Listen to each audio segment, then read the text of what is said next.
O ito mga ka-RSP, para maka-attract ng swerte, ano kaya ang lucky number at lucky color natin today?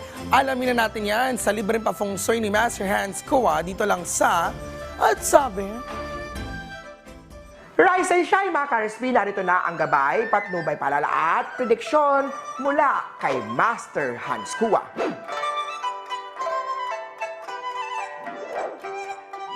Unahin na natin ang mga pinanganak ng Year of the Rat. Sa kalusugan, may unhealthy star, kaya wag na maging matigas at maging pabigat. Makinig sa nakakatanda. Sa love life naman na hindi kayo madalas nagkikita, mahalin at maging tapat pa rin sa kasalukuyang nakarelasyon mo. Gray at 11 ang swerte kay Year of the Rat.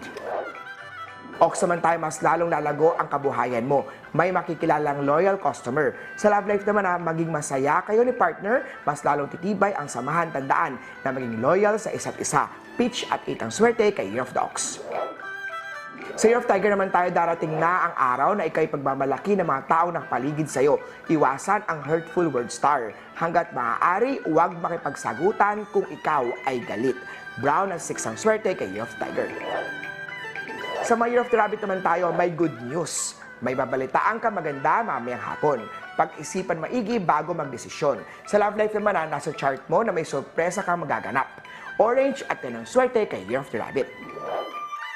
Sa Dragon naman tayo, iwasan ang scam star. Sa love life naman, makikilala mo na ang true love mo sa isang tahimik na lugar. Gray at 20 ang swerte kay Year of the Dragon. Sa Snake naman tayo, iwasan na muna ang mag-travel kung hindi naman importante ang pupuntahan. Sa pag-ibig naman huwag kang hopya. Bawasan ang pag-expect sa mga bagay dahil ikaw ay masasaktan lang. Maroon at 15 ang swerte kay Year of the Snake. Eto naman, Year of the Horsey, may malaking opportunity ang papasok ngayon. Sundin mo lang ang payo sa'yo. Sa pag-ibig, panahon na para makalimutan ang nakaraan at may bagong mas better na parating. Gold at 17 ang swerte kay Year of the Horse.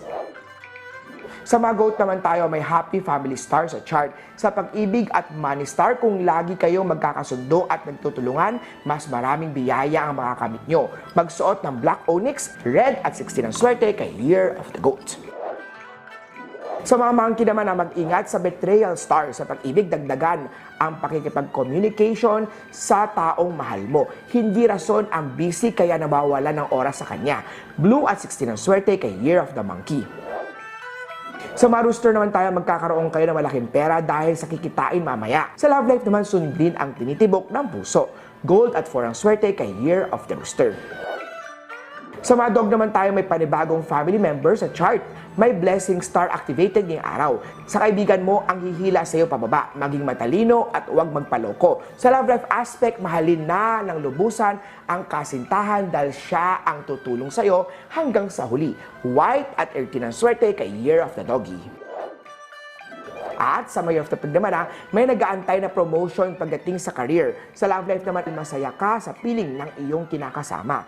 Aqua at 20 ang swerte kay Year of the Piggy.